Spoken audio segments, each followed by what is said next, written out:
세상에서 가장 이해하기 어려운 민족을 꼽으라면 단연 한국인일 겁니다.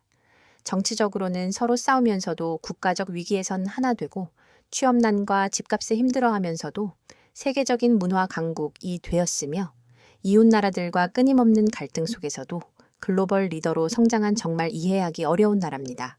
하버드에서 30년간 교수로 재직할 수 있었지만 한국을 선택한 데이비드 클라크 교수, 그의 놀라운 고백으로 이야기를 시작해 보려 합니다.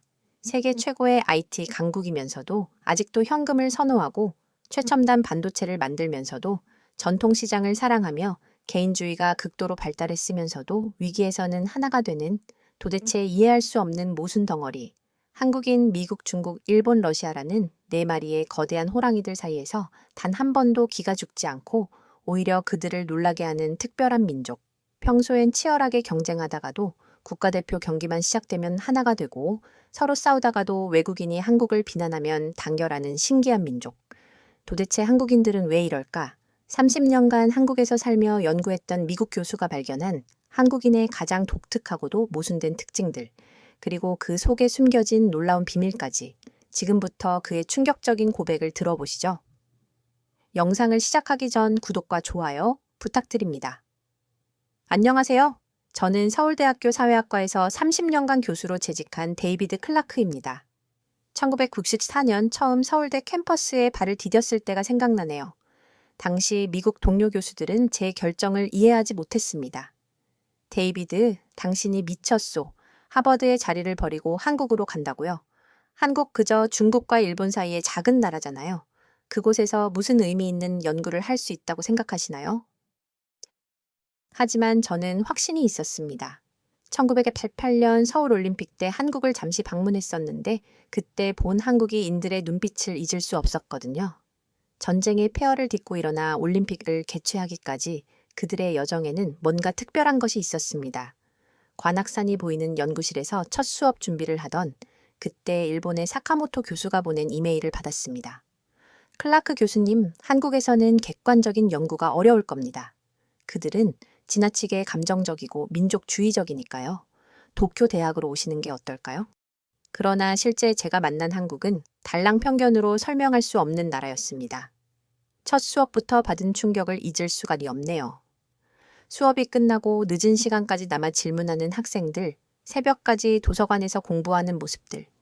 그들의 열정은 제가 본 어느 나라 학생들보다도 뜨거웠습니다.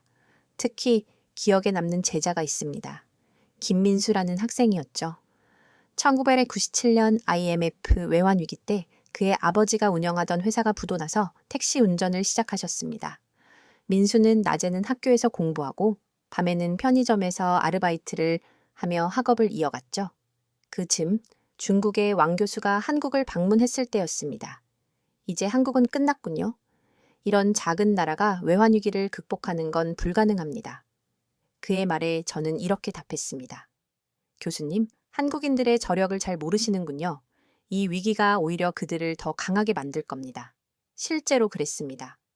전 국민이 자발적으로 근무기 운동에 참여했고 민수의 아버지도 밤낮으로 택시를 몰아 자녀들의 학비를 마련하셨죠. 지금 민수는 국내 굴지의 기업 임원이 되어 있습니다. 작년에 저를 찾아와 이런 말을 했죠.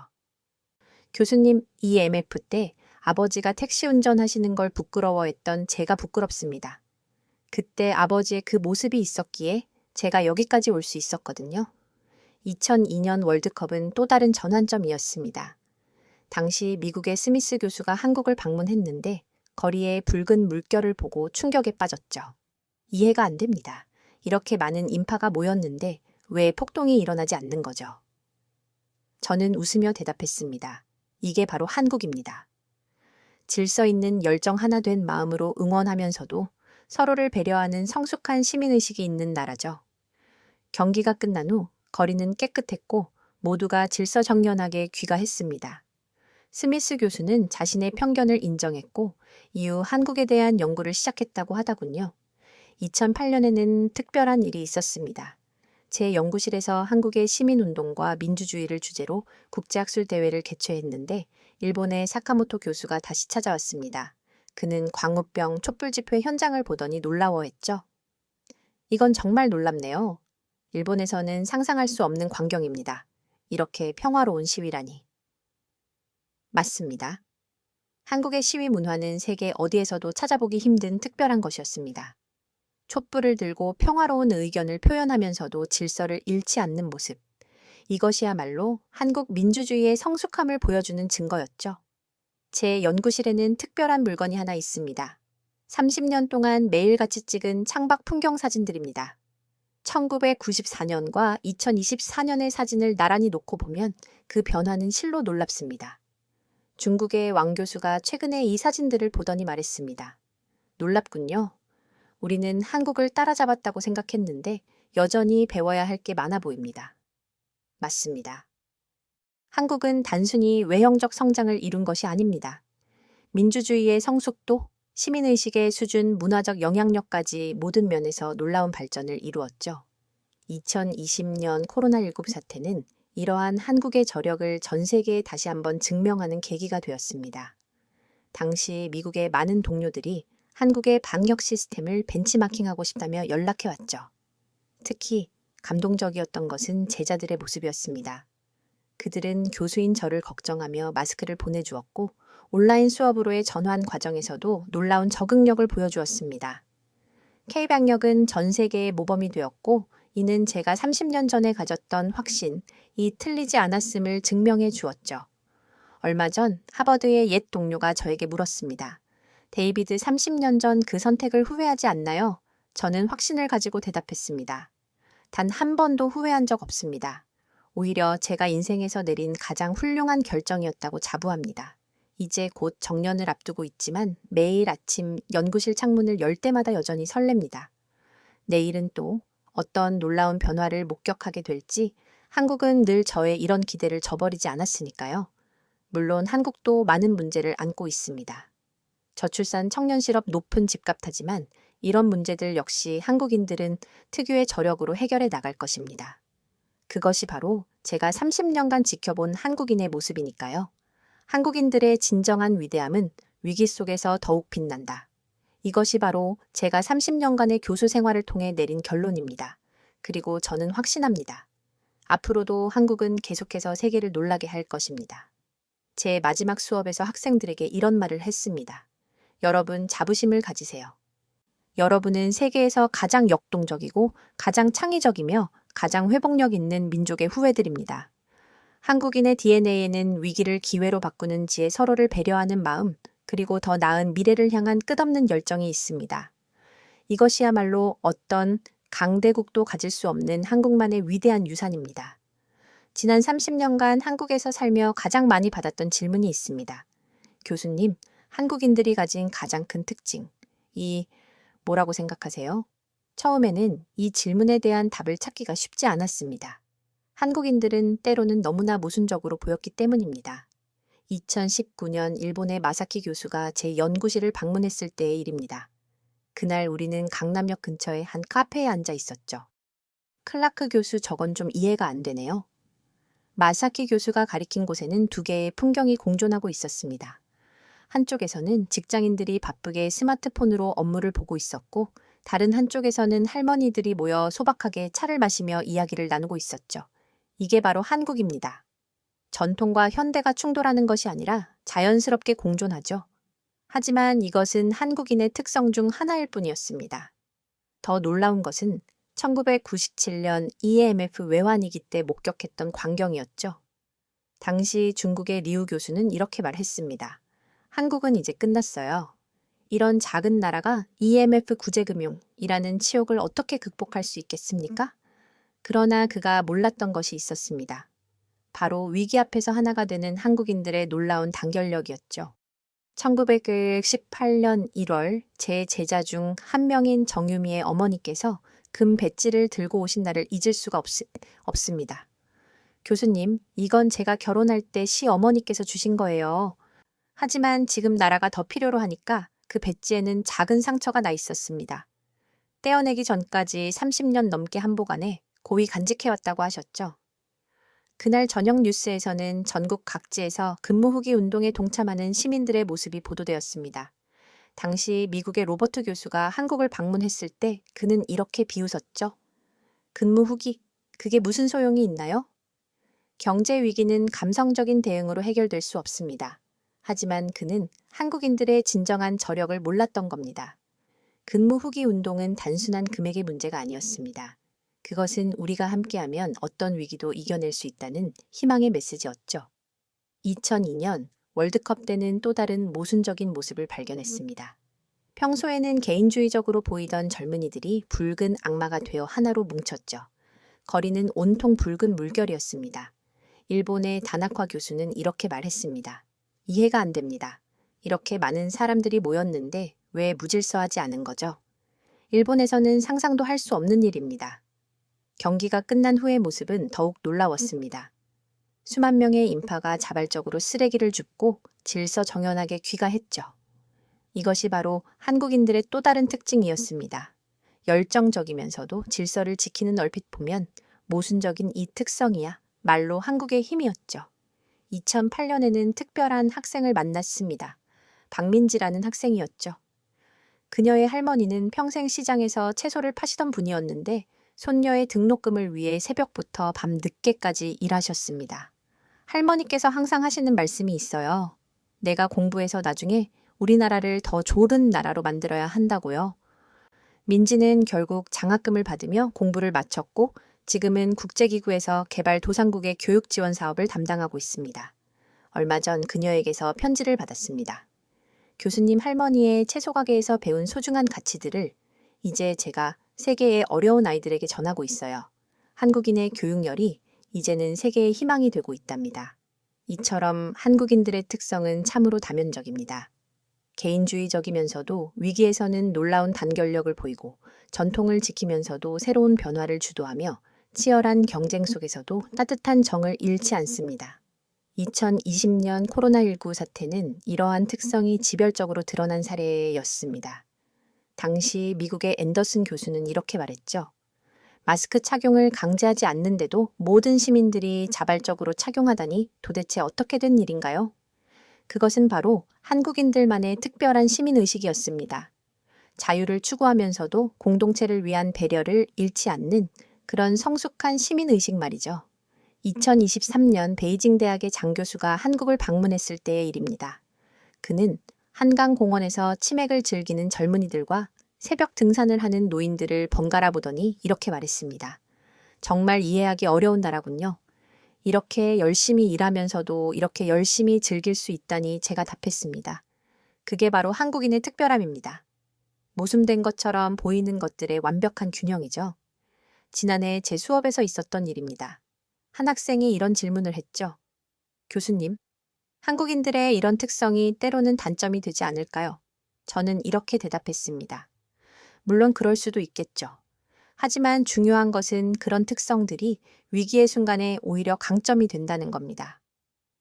빨리빨리 문화가 때로는 성급해 보일 수 있지만 그것이 있었기에 한국은 이토록 빠른 발전을 이룰 수 있었죠. 개인주의적 성향이 때로는 이기적으로 보일 수 있지만 그것이 있었기에 창의적인 혁신이 가능했고요. 30년간 한국인들을 연구하며 내린 결론이 있습니다. 한국인들의 특성은 마치 태극 문양과 같다는 것입니다. 서로 상반되는 것처럼 보이는 특성들이 완벽한 조화를 이루며 회전하고 있는 것이죠.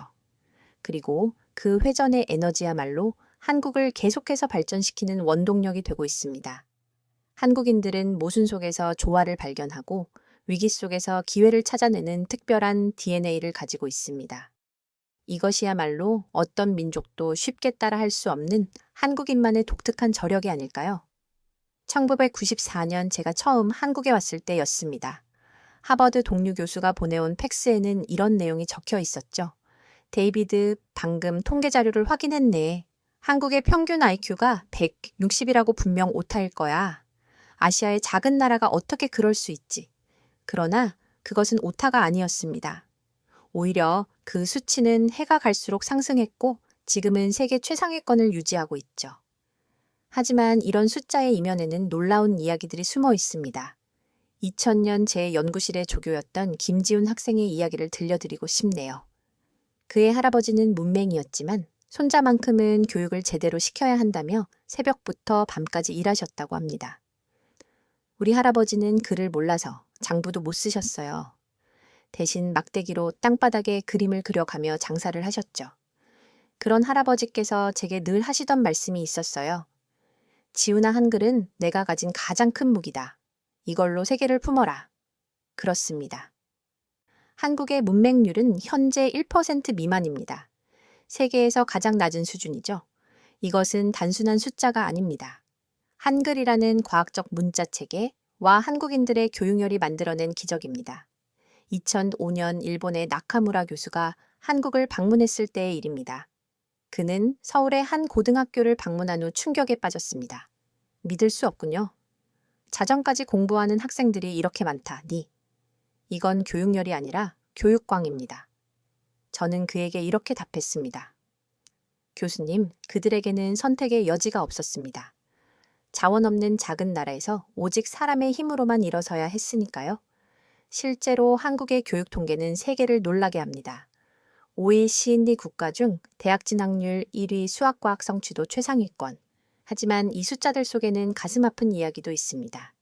2010년 제 수업을 듣던 박서연 학생은 이런 고백을 했습니다. 저희 어머니는 제 교육비를 위해 청소 아르바이트를 3개나 하셨어요. 그런 어머니를 실망시킬 순 없었죠. 서연이는 결국 서울대의대에 합격했고 지금은 국경 없는 의사회에서 활동하고 있습니다. 어머니의 희생이 만들어낸 작은 기적이었죠. 한국의 인터넷 보급률은 세계 1위입니다. 평균 다운로드 속도도 세계 최고 수준이죠. 하지만 이 숫자의 이면에는 한국인들의 끊임없는 도전 정신이 숨어 있습니다. 2012년 미국의 스티븐슨 교수는 한국의 IT 인프라를 연구하다 이런 말을 했습니다. 이해가 안 됩니다. 90년대만 해도 한국의 인터넷 환경은 최하위 수준이었는데 어떻게 이렇게 빨리 역전할 수 있었죠? 그 답은 강원도의 한산골 마을에서 찾을 수 있었습니다. 그곳에서 만난 이장님의 말씀이 아직도 기억에 남습니다. 우리 마을에 광케이블을 끌어오는데 3년이 걸렸어요. 산을 뚫고 계곡을 건너야 했거든요. 하지만 우리 아이들이 세계와 소통하려면 이게 필요했습니다. 포기할 수 없었죠. 이것이 바로 한국인의 저력입니다. 불가능해 보이는 것도 필요하다면 해내고 많은 끈기와 투지가 있었기에 이런 놀라운 통계가 가능했던 것입니다. 특허 출원 건수를 보면 더욱 놀랍습니다. 인구 대비 특허 출원 건수 세계 1위, 이 숫자는 한국인들의 창의성과 혁신에 대한 열정을 보여줍니다. 2018년 중국의 왕 교수는 이렇게 말했습니다.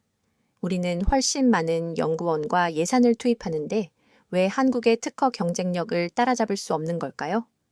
그 답은 삼성전자의 한 연구원에게서 들을 수 있었습니다. 저희 부모님은 가전제품 수리공이셨어요. 어릴 때부터 고장난 제품들을 고치는 걸 보며 자랐죠. 그때마다 생각했어요. 이걸 어떻게 하면 더 좋게 만들 수 있을까 하고요. 지금도 매일 그 질문을 하면서 일합니다. 연구개발 투자액, GDP 대비 세계 1위, 이 차가운 통계 숫자 속에는 이처럼 뜨거운 열정이 숨어 있었던 것입니다. 2020년 코로나19 사태 때는 또 다른 놀라운 숫자가 나왔습니다. PCR 검사 정확도 세계 최고 수준, 역학조사 속도 세계 최단, 그리고 그 뒤에는 쉬지 않고 일한 의료진들의 이야기가 있었죠. 인천공항 검역소의 김미영 간호사는 이런 말을 했습니다. 36시간 연속 근무도 했어요. 힘들었지만 우리가 놓친 한 사람이 새로운 감염의 시작점이 될 수 있다는 생각에 포기할 수 없었습니다. 세계 12권의 경제대국, 수출 강국, 문화 강국, 이런 수치들은 결코 우연이 아닙니다. 그 뒤에는 수많은 한국인들의 피와 땀, 그리고 눈물이 있었습니다. 2023년 노벨 경제학상을 수상한 폴 크루그먼 교수는 이런 말을 했습니다. 한국은 통계로는 설명할 수 없는 나라입니다. 숫자를 뛰어넘는 무언가가 있죠. 그들의 의지, 열정, 그리고 끈기. 이것이야말로 어떤 숫자로도 측정할 수 없는 한국의 진정한 저력입니다. 제 연구실에는 특별한 그래프가 하나 걸려 있습니다. 한국의 각종 발전 지표를 보여주는 그래프인데 매년 상승하는 선을 보며 학생들이 이런 질문을 합니다. 교수님, 이 선이 언제까지 올라갈 수 있을까요? 저는 항상 이렇게 답합니다. 이 그래프의 진짜 의미는 수치의 상승이 아닙니다. 이 선 하나하나에 담긴 한국인들의 이야기, 그들의 꿈과 열정, 그리고 희생이 진정한 의미입니다. 숫자는 멈출 수 있어도 한국인들의 도전은 결코 멈추지 않을 것입니다. 통계와 수치는 때로는 차갑고 무미건조해 보일 수 있습니다. 하지만 한국의 통계 속에는 따뜻한 이야기가 숨어 있습니다. 더 나은 미래를 위해 오늘도 최선을 다하는 사람들의 이야기, 그것이야말로 어떤 수치로도 환산할 수 없는 한국의 진정한 가치가 아닐까요? 2016년 10월 저는 한 통의 긴급한 전화를 받았습니다. 시에는 본사의 동료 기자였죠. 데이비드 서울에서 대규모 시위가 일어날 것 같다는데 통역 사태를 우려해야 할까요? 한국의 역사를 보면 군부 쿠데타도 있었고 저는 단호하게 답했습니다. 걱정하지 마세요. 한국의 시위는 다릅니다. 지켜보면 알게 될 거예요. 그로부터 며칠 뒤 광화문 광장은 촛불로 가득 찼습니다. 제 예상대로였죠. 통역은 없었습니다. 대신 수백만의 시민들이 질서정연하게 모여 자신들의 목소리를 냈습니다.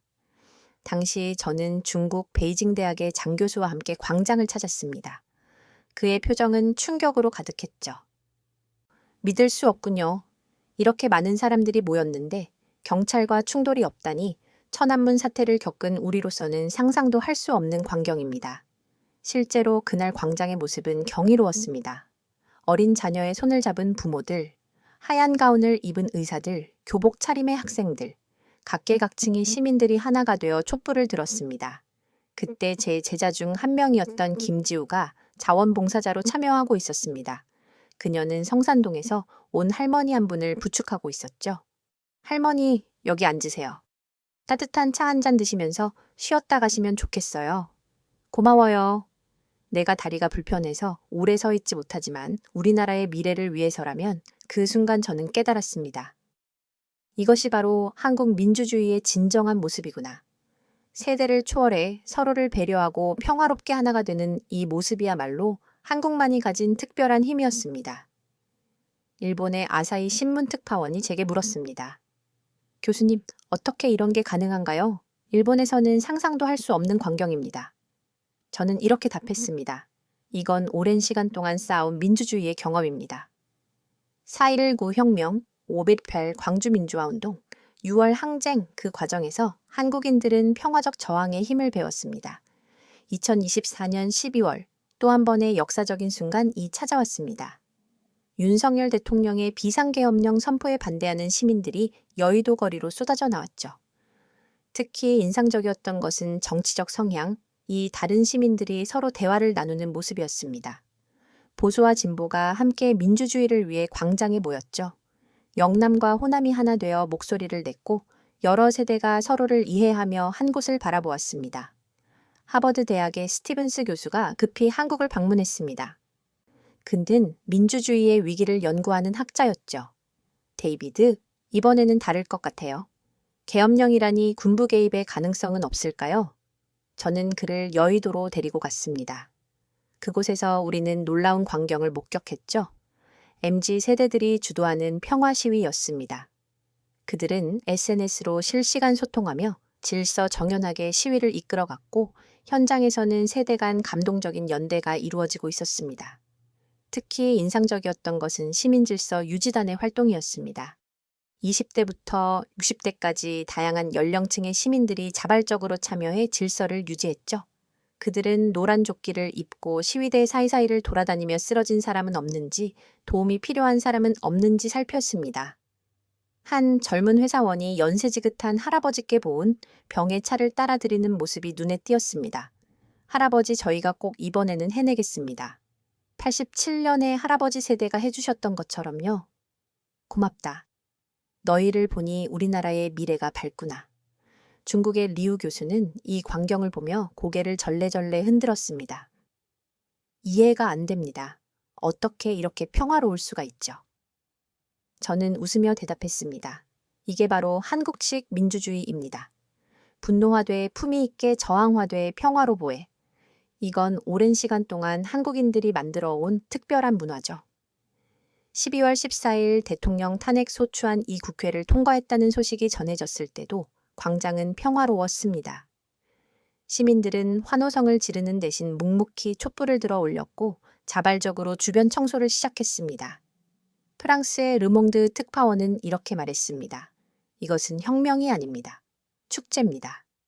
민주주의의 축제 한국인들은 저항도 이렇게 아름답게 할 수 있다는 것을 보여줬습니다. 특히 감동적이었던 것은 시위 현장에서 만난 한 가족의 모습이었습니다. 할아버지부터 초등학생 손주까지 3대가 함께 촛불을 들고 있었죠. 우리 손주에게 보여주고 싶었어요. 민주주의가 뭔지, 시민의 힘이 무엇인지 그 모습을 보며 저는 다시 한번 깊은 감동을 받았습니다. 이것이야말로 한국 민주주의의 진정 한 힘이었습니다. 세대를 넘어 이어지는 민주주의 정신 평화로운 방식으로 변화를 이끌어내는 성숙함. 2016년과 2024년 두 번의 촛불 시위를 통해 한국은 세계의 새로운 민주주의의 모델을 보여주었습니다.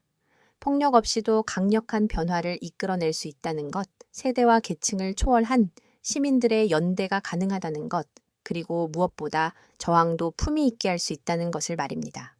얼마 전 제 수업에서 한 학생이 물었습니다. 교수님, 우리나라가 이렇게 특별한 시위 문화를 가지게 된 이유가 뭘까요? 저는 이렇게 답했습니다. 그것은 여러분의 DNA에 새겨진 아름다운 유산입니다. 한국인들은 역사의 아픔을 통해 폭력의 무의미함을 배웠고 단결의 힘으로 불가능을 가능하게 만들어 왔습니다. 이것이야말로 세계 어느 나라도 쉽게 따라할 수 없는 한국 민주주의만의 특별한 저력입니다.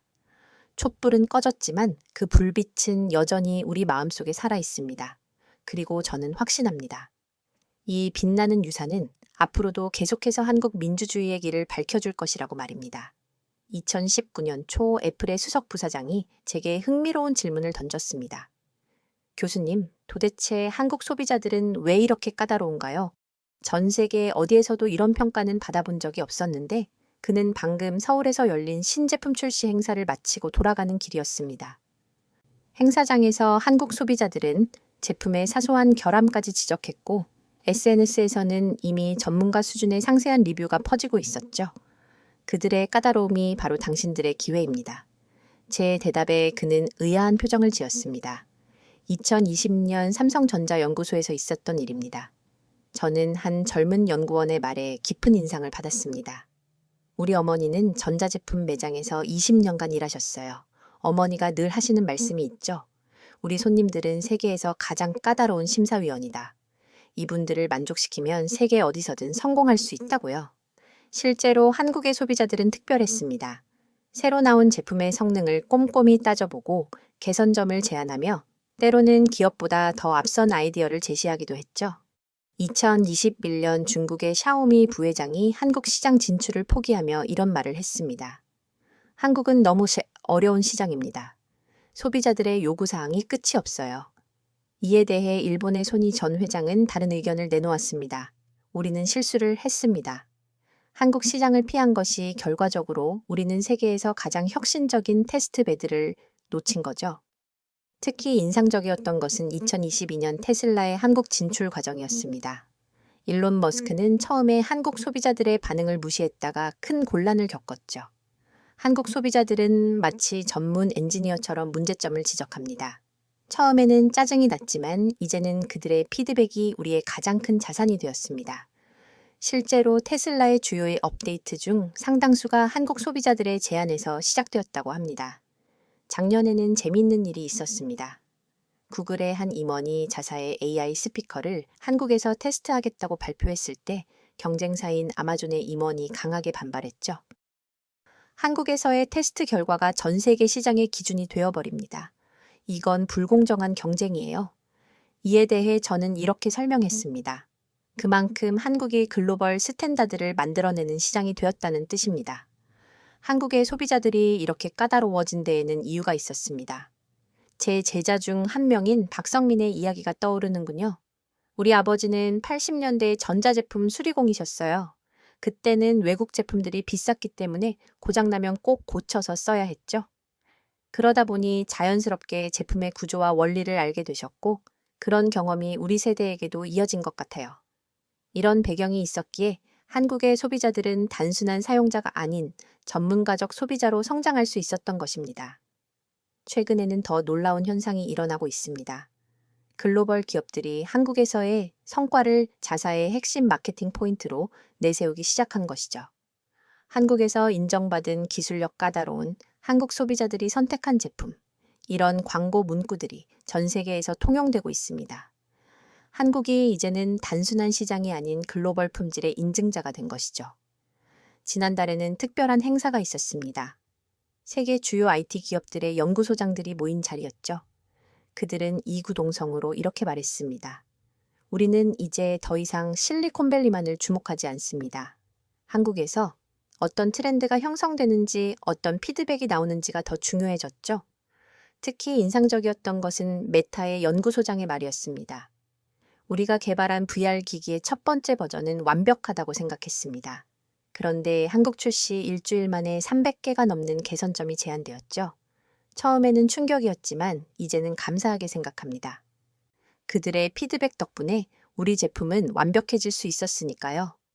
이런 현상의 이면에는 한국만의 특별한 환경이 있습니다. 세계 최고 수준의 IT 인프라 빠른 트렌드 수용력, 그리고 무엇보다 빨리빨리 문화와 완벽주의가 만나 만들어낸 독특한 소비자 성향이죠. 제 연구실의 한 학생이 최근 이런 말을 했습니다. 교수님, 우리나라 사람들이 너무 까다로운 걸까요? 저는 이렇게 답했습니다.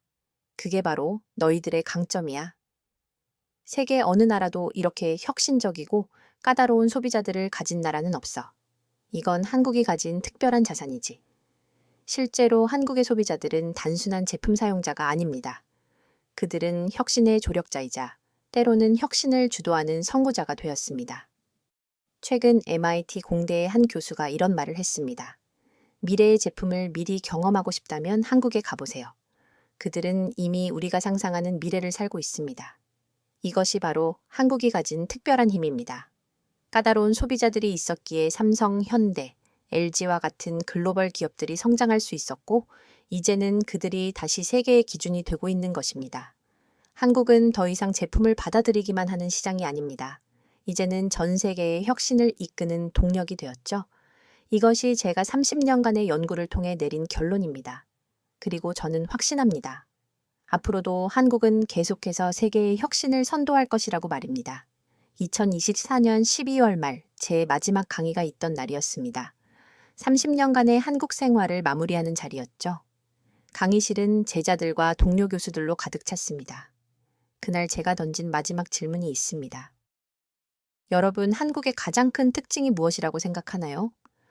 다양한 답변이 나왔지만 가장 인상 깊었던 것은 제 첫 제자였던 김준호 교수의 대답이었습니다. 모순 같지만 그게 우리의 강점이 된다는 것. 그게 한국의 특별함 아닐까요? 정확한 지적이었습니다. 제가 30년간 관찰해온 한국은 모순의 나라였습니다. 하지만 그 모순들은 서로 부딪히며 깨지는 대신 놀랍게도 조화를 이루며 새로운 가치를 만들어냈죠. 2023년 말 하버드에서 온 제 동료 마이클 교수는 이해할 수 없다는 듯이 말했습니다. 도대체 이해가 안 됩니다. 한국인들은 세계에서 가장 바쁘게 일하면서도 가장 열심히 노는 것 같아요. 이건 모순 아닌가요? 그의 말처럼 한국인들은 OECD 국가 중 최장 노동시간을 기록하면서도 여가 생활에도 열정적입니다. 강남의 회사원들은 밤 늦게까지 일하지만 퇴근 후에는 치맥을 즐기고 새벽 등산도 마다하지 않죠. 이게 바로 한국인의 특별함입니다. 극과 극이 만나 만들어내는 역동성. 이것이 한국을 끊임없이 발전하게 만드는 원동력이죠. 실제로 이런 모순적 특성들은 곳곳에서 발견됩니다. 세계에서 가장 빠른 인터넷을 즐기는 젊은이들이 전통차집에서 천천히 차를 마시며 여유를 즐깁니다. 최첨단 IT 기술을 자랑하는 삼성타운 바로 옆에서는 전통시장이 활기차게 돌아가고 있죠. 어떤 외신들은 이런 한국의 모순적인 모습을 비판합니다. 너무 빠른 발전 속도, 극단적으로 보이는 경쟁 문화. 하지만 이런 특성들이 오히려 한국을 특별하게 만드는 것이 아닐까요? 2020년 일본의 다나카 교수는 이렇게 말했습니다. 한국은 이해하기 어려운 나라예요. 극도로 개인주의적이면서도 위기 때는 놀라운 공동체 의식을 보여주니까요. 맞습니다. 평소에는 치열하게 경쟁하다가도 국가적 위기 앞에서는 하나가 되는 모습, 이것이 바로 한국인의 특별한 저력입니다. 2022년 카타르 월드컵 때의 일이 생각나는군요. 한 젊은이가 이런 말을 했습니다. 교수님, 저희가 좀 모순적이죠? 평소엔 서로 경쟁하고 싸우다가도 국가대표 경기만 하면 하나가 되니까요.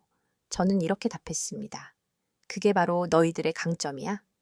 경쟁을 통해 발전하면서도 필요할 때는 하나가 될 수 있다는 건 굉장한 장점이지. 특히 인상적인 것은 2024년 촛불 시위에서 보여준 모습이었습니다. 평화로우면서도 강력한 질서 있는 저항. 이것은 세계 어디에서도 찾아보기 힘든 한국만의 특별한 모습이었죠. 프랑스의 루이 교수는 이렇게 말했습니다. 우리는 시위하면 폭력이 따르는 게 당연하다고 생각했어요. 하지만 한국은 달랐죠. 강력하면서도 평화로운 시위라니. 이것이야말로 가장 아름다운 모습 아닐까요? 제 제자 중 한 명인 이미래는 스타트업 CEO입니다. 그녀의 말이 깊은 인상을 남겼습니다. 우리는 전통과 현대를 모두 가진 세대예요. 할머니에게 배운 정과 예의를 지키면서도 세계 최첨단 기술을 다루는데 능숙하죠. 이런 모순이 오히려 저희의 경쟁력이 되었어요.